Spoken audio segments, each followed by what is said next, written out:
안녕하세요. 저는 30대 초반의 여성이고 결혼한 지 얼마 안 된 신혼부부입니다. 제 직업은 고등학교 영어교사이고 남편은 치과의사로 일합니다.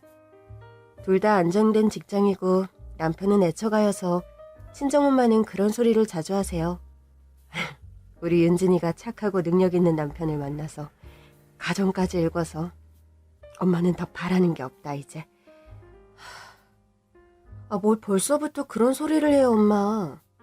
저 임용고시 합격 늦게 하는 바람에 엄마 고생 많이 하셨는데 제가 교감 교장까지 승진도 하고 엄마 호강시켜드리는 거 다 누리셔야죠. 윤진아, 그냥 입 바른 소리라도 그런 말 마라. 아들이든 딸이든 결혼하면 출가 외인이야. 네가 선생님 되길 바랬던 건 여자가 가정을 꾸리면서 함께 해나가기 큰 무리 없는 직업군 같아 보이고 또 안정적이라 그랬던 거다. 엄마가 무슨 덕 보려고 그런 게 아니고. 왜? 부모는 자식 덕 보면 안 되나요? 그런 불공평에 차별이 어딨어요, 엄마? 자식은 평생 부모 덕 보고 편하게 공부하고 자기 앞가림하게 되는 건데 내가 너한테 뭐 해준 게 있다고 그러니? 우리 윤진이는 똑똑하고 재능도 많아서 엄마 같은 부모 말고 가진 거 많은 집에서 태어났으면 더 성공하고도 남았을 텐데. 엄마야말로 그런 소리 마세요. 전 엄마 딸로 태어난 게 세상에서 제일 행운이라 생각하니까요. 그리고 영어교사 일, 제 적성에 딱 맞고 저도 어려서부터 선생님이 꿈이었잖아요. 네가 하는 일이 적성에 잘 맞으니 다행이지 뭐. 거기다 늦지 않게 배필 만나 가정 꾸린 게 다행이고. 엄만, 제가 박서방이랑 결혼한 게 그렇게 좋으세요? 그럼 좋다마다. 요즘은 조건도 하도 다들 조건 보고 하는데 의사 사위 보려면 친정이 돈도 많고 그래야 한다잖니? 엄마, 박서방은 그런 사람 아니에요. 그리고 뭐, 난 집에서 노나요? 나도 내 밥벌이는 충분히 하는 사람인데? 너도 교사라 여자로선 인기 직업이지만 편못을 하고 엄마가 돈이 많은 것도 아니라서 솔직히 조건으로야 우리가 많이 처지는 게 사실이잖니. 박서방은 그런 거 가지고 몰아는 사람 아니니까 엄마 그런 걱정하지 마세요. 박서방이야 뭐 인품도 좋고 너한테 원체 홀딱 빠져 결혼했으니 그렇다 치지만 네 시댁이 늘 걱정이지 뭐. 혹시 친정 기운다고 시댁에서 너한테 스트레스 주고 그런 거 없어? 엄마, 우리 시부모님이 깐깐한 분들이긴 해도 그런 거 전혀 없으니까 쓸데없는 걱정 마셔요. 그래, 우리 윤진이가 어려서부터 부모 덕이 없어 나서 고생만 했는데 시부모님 복이라도 있어서 다행이구나. 엄마, 그런 말씀 그만하시래도요. 제가 왜 부모 복이 없어요. 엄마 같은 엄마를 뒀는데.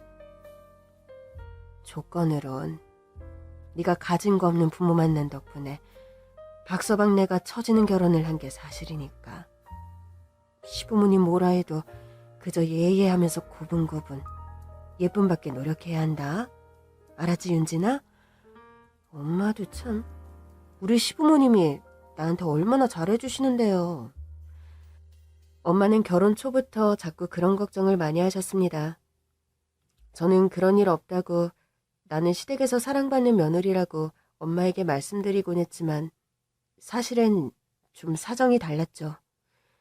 전 쓸데없이 친정엄마에게 걱정을 끼쳐드리기 싫어서 그런 거짓말을 수시로 하는 편이었습니다. 소각적인 조건에 환장하며 아들과 동급인 의사며느리 아니면 최소한 약사며느리를 들이지 못한 시어머니의 통안을 엄마에게 굳이 설명해야 할 필요를 느끼지 못했으니까요. 지금도 가끔 시댁에 들리게 되면 시어머니는 종종 우리 골프 모임 유여사내는 둘째 며느리도 의사를 들였다지 뭐예요? 그 집은 첫째 며느리도 변호사, 둘째 며느리는 의사까지. 아주 집안에 사자 며느리가 노났다고 얼마나 자랑질을 해대는지. 당신도 교사 며느리 뒀으면서 왜 그래? 교사도 사자 며느리인 건 매한가지인걸. 당신은 그걸 농담이라고 지금 며느리 앞에서까지 하는 거예요? 의사, 변호사랑 교사가 같아요? 급 자체가 다르구만. 교사는 집안이 받쳐주지 않는 이상 메리트 없는 직업 된 지 오래라고요. 당신은 평생 집에서 펑펑 논 사람이 왜 며느리만 보면 그리 닥달을 해? 뭐라고요? 나랑 울 며느리랑은 친정급이 다른데 지금 뭐라 그러는 거예요? 며느리 듣는 앞에서 그런 소리 좀 그만해. 우리 집안이 없는 집안도 아니고 먹고 살만 하겠다.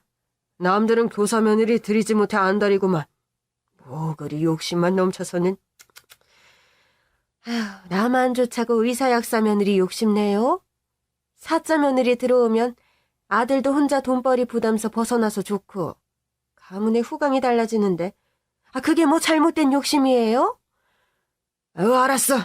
당신 말이 다 맞으니 얼른 밥상이나 차리라고. 신랑이 하던 시아버지께서 헛기침하며 귀찮다는 듯 나가버리시면 그 화를 또 고스란히 저에게 더 화풀이하는 시어머니셨죠.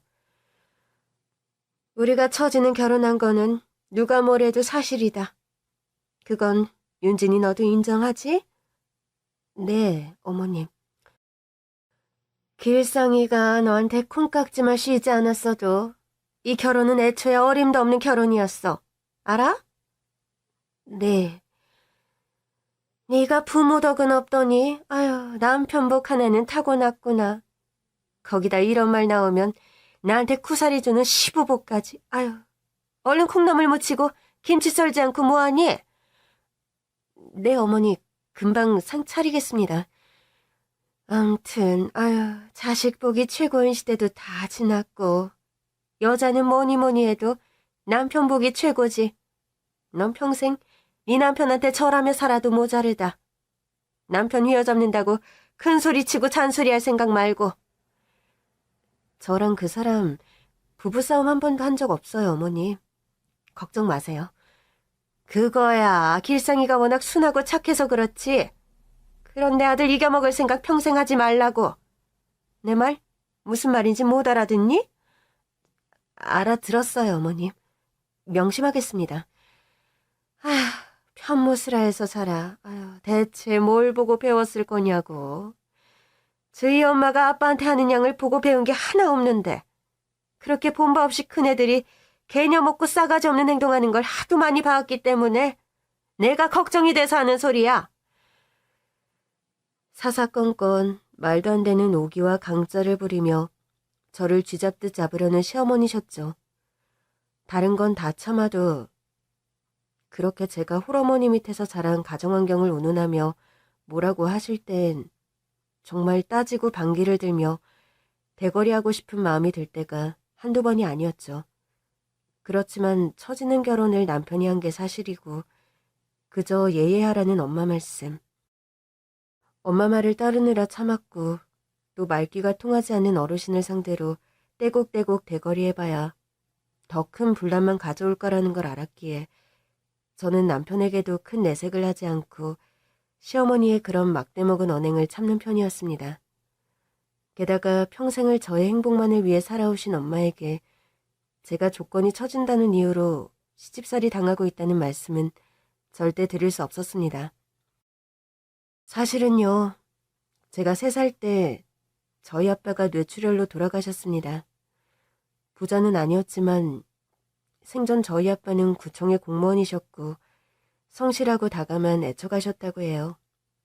그런 아빠가 갑자기 돌아가시고 가정부셨던 엄마는 절 먹이고 키우기 위해 생업전선에 뛰어들어야 했죠. 윤진 엄마는 생긴 건 여리여리하니 남편 갑자기 저 세상 가고 나서 어찌 살까 싶었더니 생각보다 당차가 억세네. 윤진이 키우려면 별 수 있나요? 솔직히 길게 슬퍼할 겨를도 없었어요. 당장 코앞에 닥친 생계 걱정 때문에. 파출부 일은 할만해? 주인 잘못 만나면 진짜 힘든 게 그 일이라더만. 갈빗집 불판 종일 닦고 식당 설거지하다가 부잣집서 살림 돕는 거는 그나마 할만하네요. 제가 목욕탕서 세신사일도 해봤는데 아유 온종일 사람 때 미는 일도 너무 힘에 부쳐서 목에서 신물이 다 올라왔는데 그나마 파출부일은 껌이죠 뭐. 아유, 윤진 엄마가 산전수전 겪더니 파출부일이 할만하단 소리를 다 하네. 처녀적에 윤진 아빠랑 결혼해서 새댁으로 이 동네 이사 왔을 때가 엊그제 같은데. 그러게요. 하루는 길고 1년은 금방이라더니 그 말이 정말 맞는 말 같네요. 아유, 시집 올 적에 얼마나 낭창하고 곱던지 코스모스 꽃 같던 여편네가 고생하더니 손도 거칠어지고. 그래도 윤진이 조기집애가 똑똑하고 야무지니 말년은 걱정 없을 거야. 말년 생각해서 애 키우는 시대는 지났어요, 아주머니. 아빠도 없는데 다른 집 애들보다 부족하지 않게 키우고 싶은데 그게 걱정이죠, 늘. 엄마는 평생 파출부 일을 하면서 억척스럽게 저를 키우셨습니다. 사철 구멍난 팬티 한 장, 화장품은 늘 샘플 아니면 가장 싸구려. 그 흔한 머리핀이나 동대문서 파는 짝퉁 명품 가방 하나 없이 엄마는 독하게 돈을 아끼면서 제가 학원 다니는 일이나 철이 바뀌어서 새로 사야 하는 제 옷이나 운동화에는 돈을 아끼지 않으셨어요. 아, 여자애가 아주 예쁘게 생겼네. 오늘은 뭐 원피스 사러 왔니? 네, 원피스하고 샌들 사러 왔어요. 여름이라 샌들 고르러 왔구나. 근데 엄마는 어디 계시니? 네, 저쪽에서 양말이랑 반바지도 보신다고요. 저기 계신 분이 저희 엄마세요. 어머 세상에, 넌 말끔하고 저분은 하도 차림새가 초라해서 일하는 아주머니인 줄 알았더만 네 엄마라고? 아줌만 딱 보면 모르세요? 엄마랑 제가 얼굴이 붕어빵인데 무슨. 윤진아, 무슨 일이길래 아주머니한테 소리를 지르니? 어린애가 어른한테 그럼 못 써. 엄마, 나가요. 나 이 집에서 옷이랑 신발 안 살 거예요. 아니, 갑자기 무슨 소리야? 여기가 세일도 많이 하고 예쁜 신발도 많은 것 같은데. 아무튼 나 여기 마음에 안 든다니까요. 나가요, 엄마. 가끔 옷을 사러 가거나 하면 그런 말을 들을 때가 종종 있을 정도로 엄마는 저한테만 헌신하셨습니다. 본인은 못 먹고 못 입으면서 저에 대한 지원만 아끼지 않으셨죠. 윤진이 너 발레학원에 바이올린까지 배운다면서? 네. 우리 소라도 다음 달부터는 바이올린은 끊을 건데. 윤진이 엄만 참 대단하시다.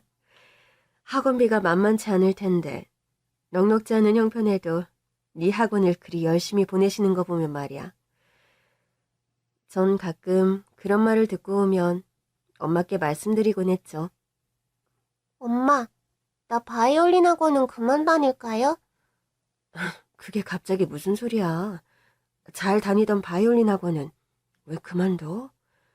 학원비도 비싸고 자꾸 악기 바꾸려면 돈도 들고 제가 커서 바이올리니스트 될 것도 아닌데 굳이 다녀야 하나 싶어서요.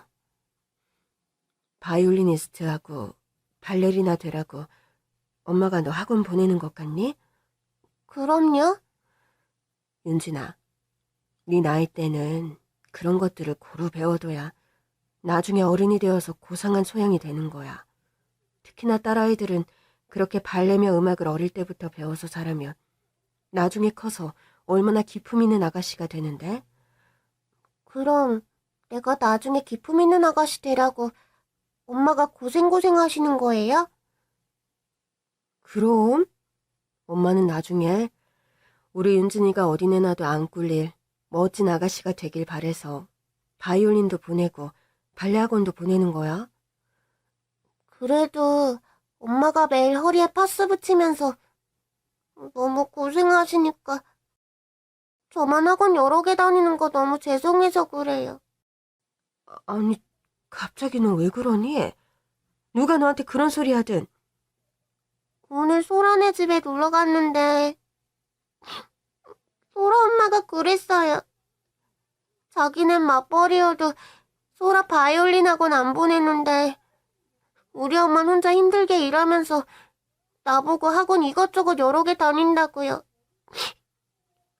그 옆였네. 앞에서 아주 쓸데없는 소리를 했네. 내가 내 딸 학원 보내는데 지가 뭐 보태주는 거 있다고. 어이가 없네 정말. 윤진아, 그런 말 듣고 괜히 속상해하지 마라. 그 집은 그 정도 수준에서 아이를 키우는 거고 엄마는 달라. 아무리 돈이 없고 내가 굶어도 너 하나만은 공주님 안 부럽게 최고로 키울 거야. 엄마, 미안해요. 열심히 공부해서 나중에 정말 엄마 호강시켜드릴게요. 윤진아, 그런 소리 마라. 엄마가 바라는 건 그저 네가 행복하게 사는 거야. 엄마가 고생하는 건 네 아빠가 불행히도 일찍 돌아가셔서 그런 거지. 네 잘못은 아니야. 엄마 고생은 엄마 몫이니 네가 마음 쓸 일이 아니다. 그렇게 말하면서 저를 꼭 끌어안아 주시곤 하던 엄마였습니다. 저녁에 늘 늦게 퇴근하는 엄마 품에선 반찬 냄새와 하루 종일 고된 노동의 대가로 땀 냄새가 섞여 있곤 했죠. 성인이 되고 나서 전 엄마가 평생 단 한 번도 향수를 뿌려본 적이 없다는 사실을 깨달았어요. 대학교에 입학하고 친구들과 우르르 몰려다니며 세상에는 참 다양한 화장품이 있고 또 대부분의 많은 여자들이 바디로션도 바르고 향수도 뿌린다는 걸 알게 됐습니다. 그런데 평생을 아무리 기억을 되살려봐도 엄마의 낡은 화장대 위에 향수병을 본 적이 한 번도 없더군요. 가끔 친구들 집에 놀러가면 화장대 위에 수북한 향수병이 그렇게 부러울 수가 없었습니다. 제가 그래서 대학생이 되고 아르바이트를 하며 첫 월급을 받은 다음 엄마에게 사드린 선물이 향수였어요. 아니 윤진아, 엄마가 이런 게 뭐가 필요하다고 이렇게 비싼 향수를 사왔어? 엄마, 이건 향수 사고 남은 아르바이트비예요. 향수는 내가 안 사오면 엄마가 또 아무것도 안 쓸까봐 사온 거야. 엄마가 향수 뿌리고 갈 데가 어디 있다고 그러니? 내일 당장 가서 환불해와. 돈 아까운 줄 모르고 이런 걸 사와? 엄마, 제발 내 소원이니까 이 향수 좀 써요. 향수 하나 없는 여자가 세상에 엄마 말고 어딨어요? 다른 집 엄마들은 바디로션도 좋은 거 바르고 향수도 몇 병씩 있고 그러던데. 제발 딸 소원 들어준다고 생각하고 아침마다 엄마도 뿌리고 출근하세요. 그런가? 아니, 뭐 남의 집에 일하러 가면서 향수 뿌리는 것도 좀 그렇지 않니? 사모님이 까다로우셔서 잘못 뿌리면 머리 아프게 향수 뿌리고 왔냐 쿠살이나 먹지 뭐. 엄마, 이 향수는 그렇게 머리 아픈 냄새도 아니고 싸구려 향수 아니니까 조금만 은은하게 뿌려보세요. 좋은 냄새 나면 엄마도 기분 좋잖아. 그래, 우리 딸 말 들어야지 뭐. 어쩔 수 없다는 듯 선물을 받으면서도 너무 좋아하는 엄마셨습니다. 그렇게 사들인 향수를 아껴 쓴다고 몇 년이나 쓰시는 엄마셨죠. 전 엄마의 희생을 먹고 자란 것이나 다름없고 대학도 그래서 엄마가 원하는 사범대학에 진학해서 영어교사가 됐어요. 머리가 굵어가며 엄마의 고생을 내가 보상해주는 길은 최대한 엄마가 원하는 딸이 되는 것, 속상하게 해드릴 일은 애초에 하지 않는 것, 그것이란 생각이 들었기 때문입니다. 해서 보잘것없고 평범한 제 인생에서 가장 소중하고 지켜야 하는 사람이 엄마입니다. 교사가 되고 나서 저는 매년 정기적으로 대학병원에서 엄마를 종합검진을 받게 하고 있습니다. 외할머니, 외할아버지 두 분 모두 암으로 돌아가셔서 아무래도 걱정되는 부분이 있거든요. 내가 어디 아픈 사람도 아닌데 매년 이렇게 큰 대학병원에서 검진받는 거 그만했으면 좋겠구나. 엄마, 직계가족 중에 암 병력이 두 분 다 있으면 엄마 나이엔 정말 부지런히 검진 받으셔야 해요. 그래도 무슨 증상도 하나 없는데 매년 검진 받는다고 큰돈 쓰는 게 너무 아까워서 그렇지. 엄마, 병은 미리 발견할수록 고생도 덜하고 또 돈도 덜 든다고 했어요. 외할머니, 외할아버지 두 분 다 암병력 있으면 엄마도 조심하셔야 해요. 암튼 엄마가 효녀 딸 둔 덕에 호강하는구나. 아직 딸 덕분에 호강하려면 멀었거든요. 호강하시려면 엄마 오래 사셔야 하니까 정기검진도 잘 받으셔야 돼요. 어이구, 우리 윤진이가 이렇게 기특하다니까. 너 걱정 안 시키게 엄마 건강할 테니까 정말 매년 검진 안 받아도 돼. 그건 제가 알아서 할 테니까 엄마는 그냥 병원만 잘 따라오세요. 제가 가자고 할 때. 이번에도 연례 행사처럼 엄마가 정기검진을 받게 해드렸던 건데 의사로부터 청천벽력 같은 소식을 들어야 했습니다. 위암 3기입니다. 위암은 다른 암보다 예후가 좋은 편이긴 하지만 다른 장기로 전이가 시작된 징후가 보여서 당장 항암 치료 시작하셔야겠어요. 뭐라고요? 저희 엄마가 위암이요? 네. 작년까지만 해도 초음파나 내시경을 보면 깨끗했었는데 1년 사이에 이런 일이. 그래도 매년 정기검진을 받으셨으니 지금 발견된 거지. 안 그랬으면 큰일 날 뻔했습니다. 선생님, 저희 엄마 항암 치료만 받으면 괜찮으신 건가요? 일단 위암의 종양부터 제거하는 수술을 받으셔야 하고 항암은 그 후에 시작하셔야 할 겁니다. 수술 후에 체력을 빨리 회복하는 게 관건이고요. 저는 엄마가 위암에 걸리셨다는 사실을 듣고 망연자실했습니다. 잘못하면 암으로 엄마를 일찍 잃어버릴 수도 있다는 생각에 아무 일도 손에 잡히지 않고 밤에 잠이 오질 않을 지경이었죠. 여보, 요즘은 암 진단 받고도 오래 사시는 경우도 많고 대부분 예후가 좋다니까 너무 걱정 마. 그래도 위암 3기인데다 다른 장기로 전이도 시작됐대. 우리 엄마 홀몸으로 나 키우신다고 평생 고생만 하셨는데 이제 겨우 나도 교사 되고 여유가 생겼는데 지금 엄마를 병으로 떠나보내는 건 말도 안 돼. 여보, 그만 좀 울어. 밤마다 당신 이렇게 잠도 안 자고 울면서 치새면 어쩌겠다는 거야? 너무 속상해서 그러지. 나 키운다고 우리 엄마 평생 고생밖에 안 하셨는데 벌써 암에 걸리셨다고 하니까 내가 너무 마음이 아파서 그래. 당신 이렇게 속상해할 거면 어머님 우리 집에 모시면서 간호해드리자. 당신 힘들면 간병인도 한 명 써서 말이야. 그러면 좀 괜찮겠어? 여보, 정말 엄마 집에 모시면서 간병해도 괜찮겠어? 나 간병인까지는 필요도 없어. 당분간 휴직계 내서 엄마 간호야 내가 하면 돼.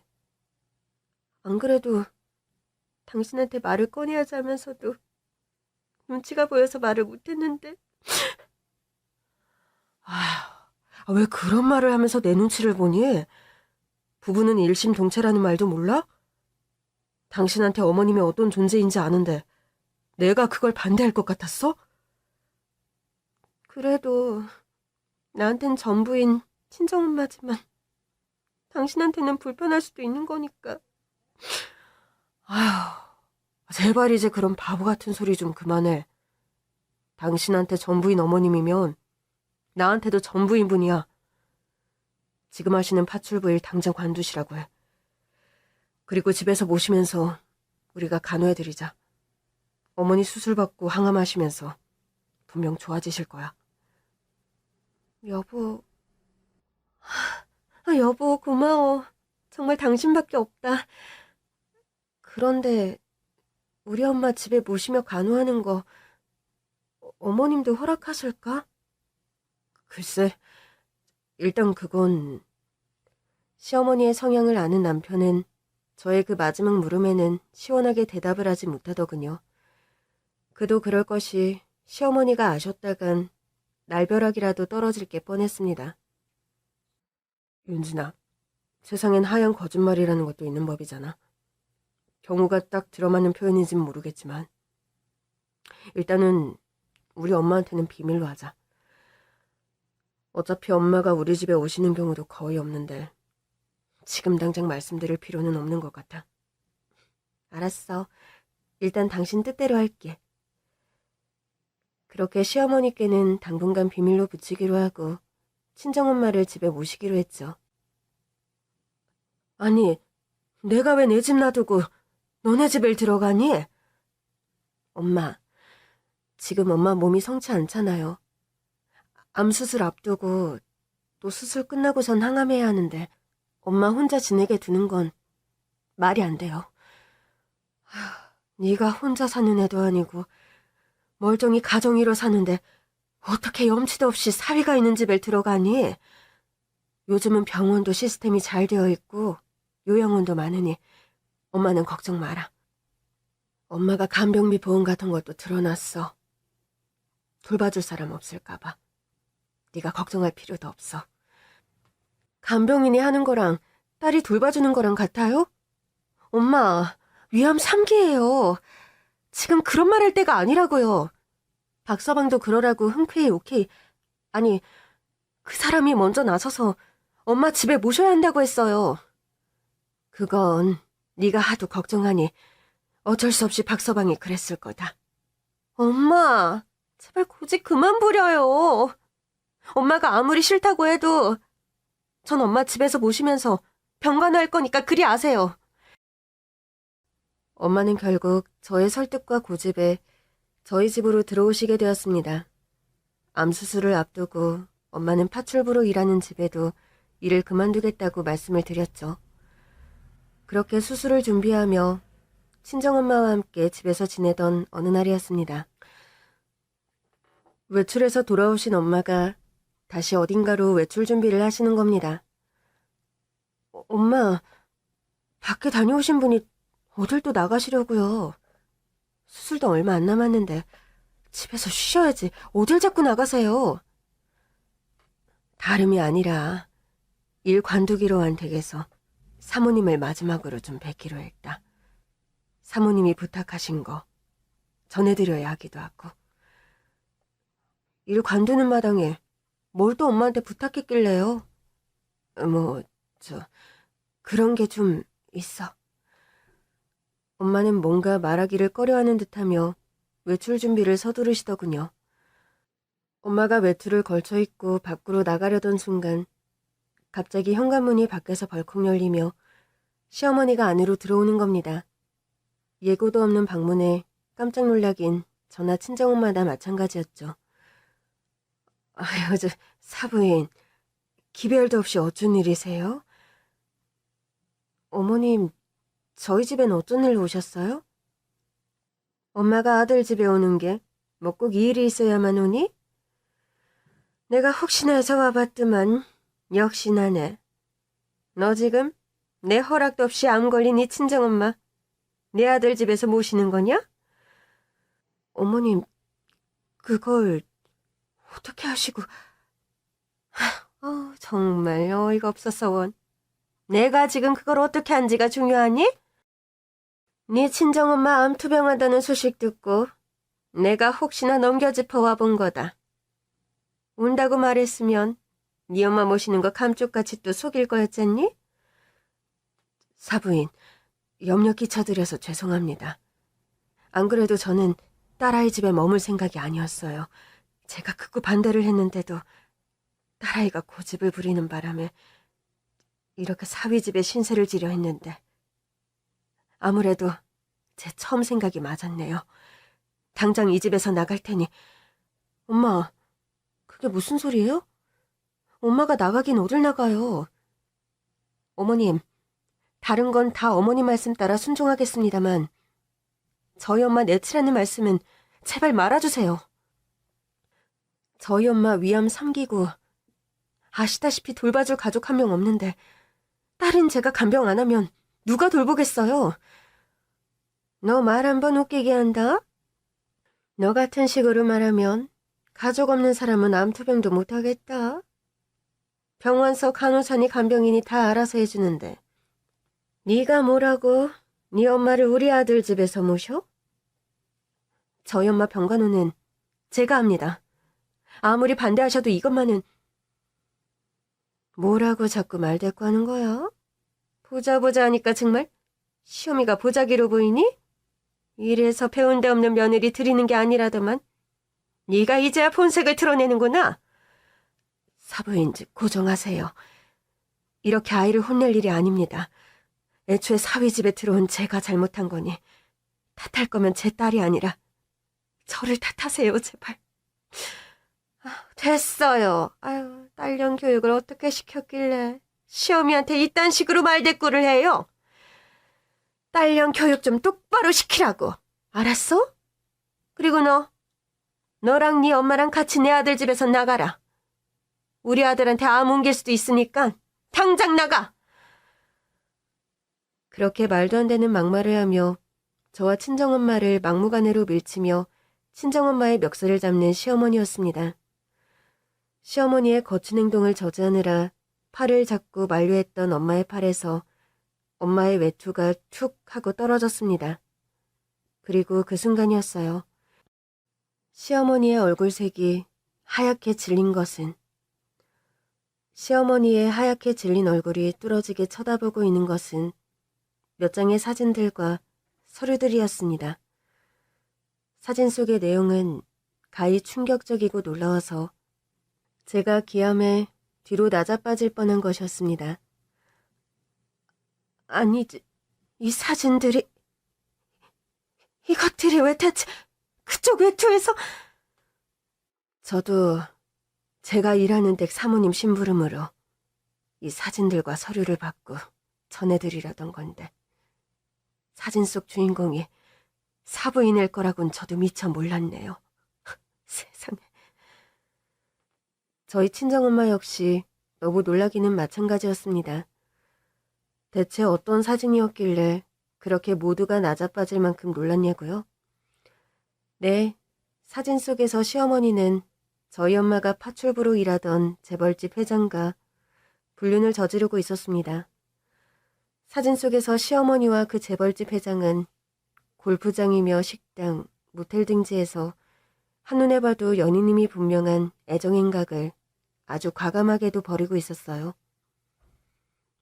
일하는 댁 사모님께서 예전부터 회장님의 불륜이 의심된다고 뒷조사를 의뢰한 심부름센터가 있었는데 거기서 찍은 자료들을 저한테 받아오라고 하셔서 그만. 사부인, 제발, 제발 저 한 번만 봐주세요. 제가 정말 무릎 꿇고 빌겠어요. 네? 시어머니는 갑자기 안면을 바꾸며 비굴한 태도로 저희 엄마 앞에 무릎을 꿇고 손이 발이 되게 싹싹 빌기 시작하는 겁니다. 제가 평생 저희 바깥 양반과 금술도 별로고 그저 있으나마 난 남편 호랑이 같은 비위 맞추고 사느라 속병이 까맣게 탄 사람입니다, 사부인. 지금 그런 말이 이런 불륜 저지른 것에 대한 변명거리가 된다 생각하세요? 저희 사모님도 회장님 불륜으로 속이 까맣게 타다 못해 문드러졌습니다. 참, 세상이 아무리 말세여도 그렇지. 사부인 말씀이 다 맞아요. 그댁 회장님과는 골프장에서 우연히 만나서 만남을 가지긴 했는데 안 그래도 우리 나이도 있고 체면도 있고 다 정리하려던 참입니다. 그러니 제발 그 사진들을 불태워주세요. 제가 이렇게 손이 팔이 되게 빌며 부탁드려요, 사부인. 지금 그게 울면서 부탁한다고 될 일입니까? 한두 살 먹은 어린애도 아니고 대체 어쩌자고 이런 짓을. 저희 사모님이 성격이 얼마나 불같은 분인데 뒷감당 대체 어찌하시려고 이런 일을 벌이셨어요. 안 그래도 그댁 회장님과 정리하려고 했다니까요. 제발 이번 한 번만 묻어가 주세요, 사부인. 그댁 사모님이 얼마나 무서운 분인데 뒷탈 감당할 자신이나 있으세요? 그댁 사모님도 그렇지만 저희 바깥 양반도 성질이 호랑이고 보수적인 사람이라 제 잘못 알면 아마 저 죽이려 들 겁니다. 저 그렇게 되면 진짜 뼈도 못 추려요. 다시는 그 회장님 근처에 얼씬도 안 할 테니 제발 한 사람 목숨 살려주시는 셈 치고 그 사진들 제발 불태워주세요, 사부인. 제발요.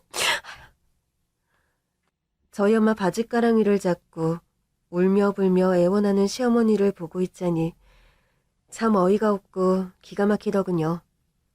그런 시어머니가 안쓰럽다기보다는 인간이 불쌍해 보여서인지 저희 엄마가 그런 말씀을 하셨습니다. 저는 파출부 일을 했지만 그 댁에서 일한 지 20년이 넘어요. 그만큼 그 댁 사모님과는 신뢰와 의리가 깊은 관계입니다. 그래도 사부인께서 확실하게 정리한다는 약속을 해주셨으니 이 사진과 자료들은 제 선에서 폐기하겠습니다. 사부인도 제발 정신 차리세요. 아유, 사부인 정말 감사드려요. 사부인께서 사람 목숨 하나 구하신 거나 진배 없어요. 감사합니다.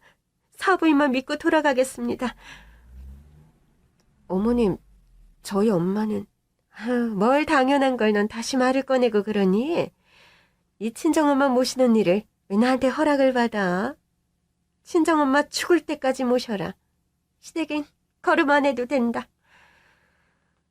그런 말을 남기고는 주랭랑치듯 쏜살같이 집 밖으로 도망가 버리는 시어머니였습니다.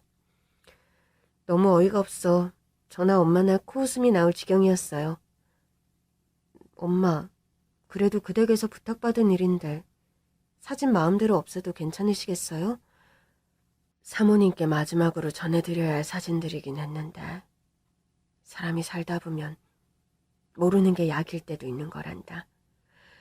네 시어머니가 확실하게 정리한다 했으니 그 약속만 지킨다면 모르고 지나가 약이 될 진실인데 굳이 그 추악한 사실을 사모님이 아시게 해서 마음고생하게 해드릴 필요가 없잖니.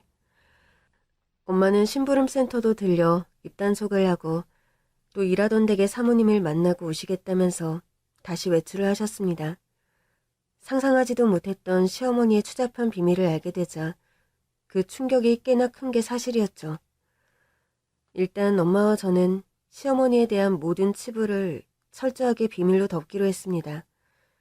남편에게도 일절 아무 말도 하지 않았고 저와 엄마 선에서 없던 일로 하기로 했죠. 그런 막장 같은 우여곡절을 겪으면서 전 친정엄마를 집에서 모시며 간호를 해드릴 수 있게 되었습니다. 엄마는 위암 수술을 다행히 성공적으로 마쳤고 체력을 회복한 뒤 곧바로 항암 치료에 들어갔죠. 전 학교에 휴직계를 내고 엄마 병간호에 집중했습니다. 윤진아, 엄마야 다 아는 병인데 네가 휴직까지 하는 게 엄마는 너무 마음이 쓰이는구나. 엄마, 누가 들으면 감기라도 앓는 줄 알겠어요. 요즘 세상에 모르는 병이 뭐가 있어요? 항암 치료할 때는 식단도 중요하고 엄마 상태가 예후를 장담할 수가 없어서 옆에서 간병하는 사람 차고 투병하는 게 맞아요. 간병인을 쓰면 될걸. 괜히 네가. 걱정하지 마세요. 제가 일반 회사처럼 길게 휴직에 쓴다고 승진에 이상이 생긴다거나 잘리는 직업도 아니니까 염려 붙들어 매시고요. 전 무슨 일이 있어도 엄마 완치되는 게 제 1순위 목표라고요. 알았다. 윤진이 네 정성을 생각해서라도 엄마가 빨리 기운을 내야겠네. 바로 그거라니까요. 제가 엄마한테 바라는 게. 하루 삼시세끼를 저는 암 환자에게 좋은 식단으로 준비한다고 종종거리며 지냈죠. 체력이 떨어지지 않는 선에서 엄마와 함께 매일 산책과 가벼운 운동을 하는 것도 거르지 않았습니다.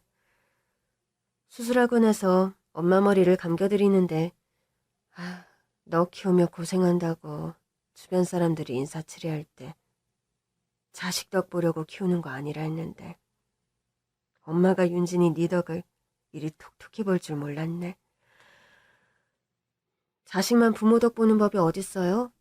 부모도 자식 키우느라 고생하는데 자식 덕 좀 봐야 부모 노릇도 할 만한 거죠. 안 그래요, 엄마? 그래, 엄마가 너한테 참 고맙다. 엄마 딸이지만 너무 기특하고 고마워. 엄마가 나 키운다고 한 고생에 비하면 세 발의 피인걸요. 엄마는 제 정성과 또 엄마 본인의 의지와 노력에 힘입어 항암 치료를 시작하고 2년 정도가 지나 완치 판정을 받게 되었습니다. 예후를 장담할 수 없는 상황이었는데 수술 후에 항암 치료도 잘 견디셨고 또 사후 관리를 워낙 잘해주셔서 완치 판정 내려도 될 것 같네요. 선생님, 정말 감사합니다. 우리 딸이 그간 저 때문에 고생을 엄청 했답니다. 앞으로도 어머님 식단이며 운동 잘 관리해드리세요. 네, 알겠습니다, 선생님. 아이고, 앞으로 건강관리는 제 스스로 해야죠. 이제는 컨디션도 많이 좋아졌는데, 윤진아, 그간 고생 참 많았다. 엄마는 건강을 회복하고 또 저는 복직을 위한 준비에 돌입한 어느 날이었습니다. 남편과 저는 시어머니 생신을 맞아 시댁 방문을 오랜만에 했죠. 시부모님 내외를 모시고 가족 식사를 하러 집 밖으로 나서려는 순간 난데없는 불청객이 집 안으로 뛰쳐들어왔어요. 내 인연, 남의 가정 파탄내고 넌 가정 유지하며 화목하게 살 줄 알았니? 아니, 당신이 여기를 어떻게... 긴가민가 하면서도 아니겠지 묻어놓고 살았는데 뻔뻔하게 여태 내 남편을 만나고 있어? 당신? 이게 다 무슨 소리야? 이 상간녀 남편 되시나 보죠? 아마 안 믿기는 얼굴인데 이 사진들이나 한번 보고 말하시죠.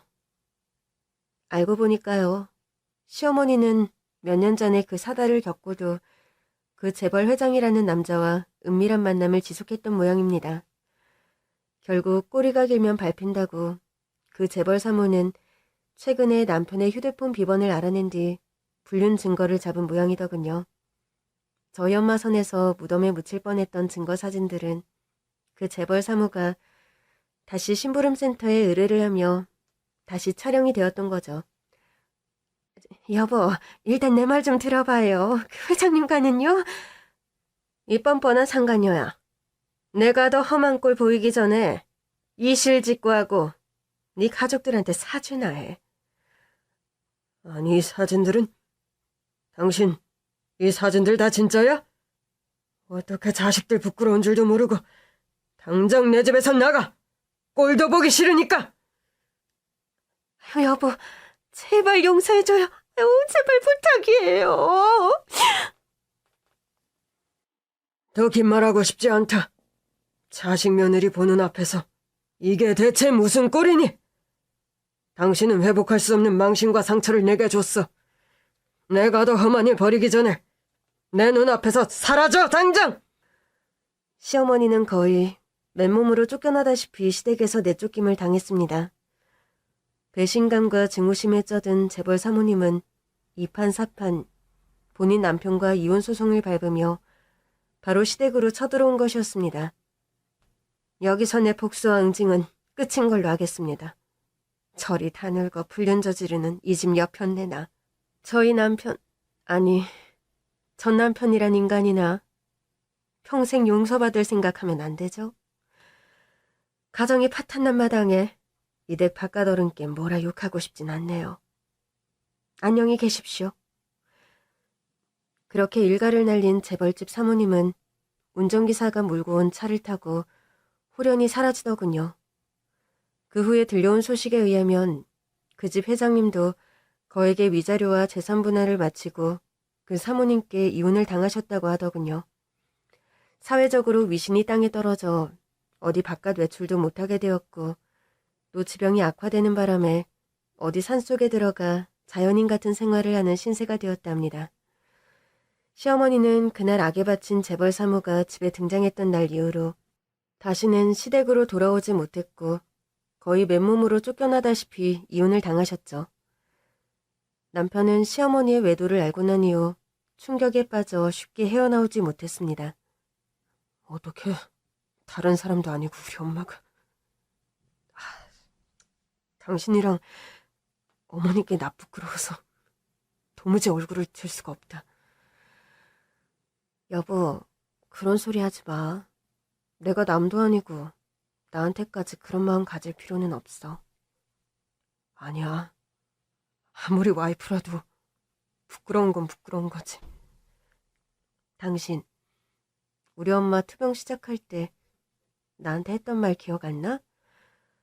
부부는 일심동체라면서 당신한테 나 부끄러우면 같은 입장에서 내가 나 부끄러울 순 있어도 내 앞에서 당신이 그런 감정 가질 필요는 없다는 소리야.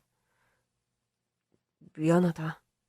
그리고 고마워, 여보. 치, 나한테 그럴 일이 뭐가 있어? 그나저나 당신보다 아버님이 더 충격이 크실 텐데 당신이 좀 잘 살펴드리고 그래. 안 그래도 아버지가 걱정이다.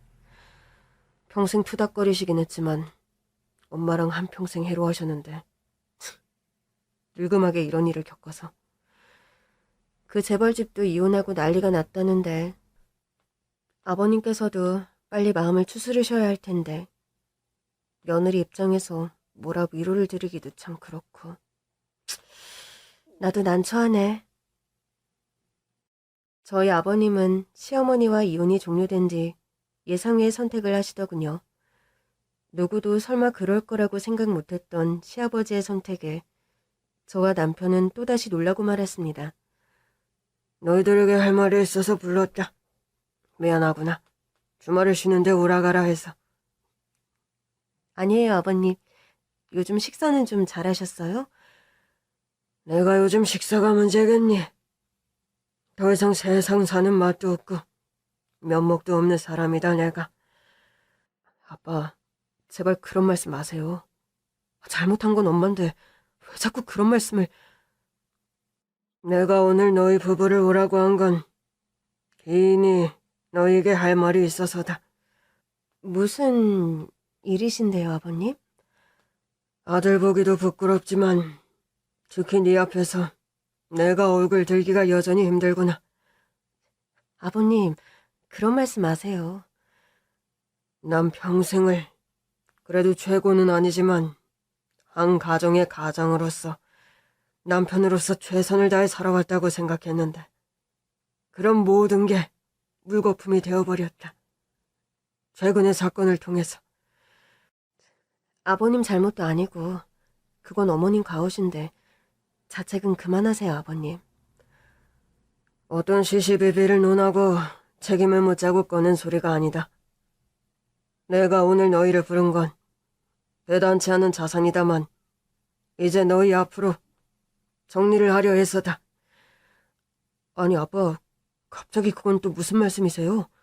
혹시 어디 건강이라도 안 좋으신 거예요? 그런 게 아니라 내가 나이도 있고 또 최근 중요하게 결정한 바가 있어서야. 무슨 결정을 하셨는데요? 내가 불교와 가깝고 사찰을 좋아한다는 건 너도 알 거다. 해서 말인데 더 늦기 전에 출가를 하려고 결심했다. 네? 아버님께서 스님이 되신단 말씀이세요?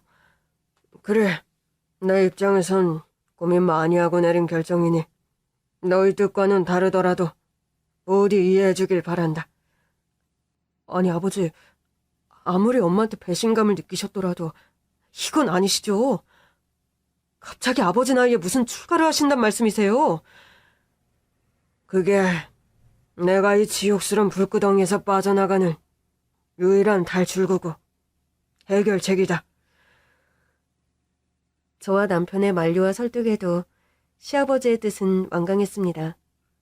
시아버지께서는 결국 서둘러 재산 상속을 마무리하시더니 절반 정도의 재산은 사회에 환원하시고 호련히 출가를 감행하셨죠. 속상하고 서운하지만 어쩔 수 없는 것 같다. 아버지 뜻이 저리 확고하시니 존중해드릴 수밖에. 아예 먼 외국으로 가시는 것도 아니고 시간 날 때마다 자주 찾아뵈면 되잖아. 우리 아버지 성향상 그런 결정하셨는데 자주 얼굴 보자 할 분도 아니셔. 지금은 저리 완강하게 나오시지만 혹시 알아요? 또 출가하셨다 다시 돌아오실지. 마음 정리되고 좀 수습되면요.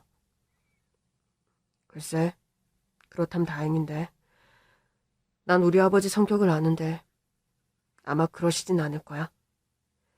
남편 말맞다나 시아버지께서는 출가한 지 5년이 흐른 지금까지 속세로 돌아오는 결정을 하진 않고 계속 사찰에 계십니다. 시어머니는 먼 친척분에게 듣기론 아유, 그렇게 이혼당하고선 거의 폐인이 되다시피 해서 돌아다니다. 지금은 겨우 어디 찜질방 지키는 일 하면서 거기서 먹고 자고 고생하며 산다던데? 남편은 그런 불륜을 저지른 시어머니를 다시 볼 생각이 없다고 합니다. 시간이 좀 더 흘러 아마 남편이 시어머니를 받아들일 순간이 올지는 저도 잘 모르겠어요. 최근 저는 학교에 2번째 휴직계를 제출할 예정입니다. 친정엄마의 건강이 다시 안 좋아지셨냐고요? 다행히도 그건 아니랍니다. 저희 엄마는 완치 판정을 받은 후에도 우리 딸이 가진 노력으로 날 살려놨는데 앞으로 건강관리 잘해야지. 안 그러냐? 하며 식단도 운동도 철저하게 관리를 해오셔서 현재까지 건강을 잘 유지하고 계시거든요. 제가 2번째 휴직을 하게 된 건 임신으로 인한 출산휴가입니다. 얼마 전에 첫 임신 소식을 알게 되었고 현재 무탈하게 임신 거의 막달에 접어든 단계거든요. 긴 얘기 들어주셔서 감사합니다. 여러분 가정에도 평안과 행복만이 가득하시길 기원합니다.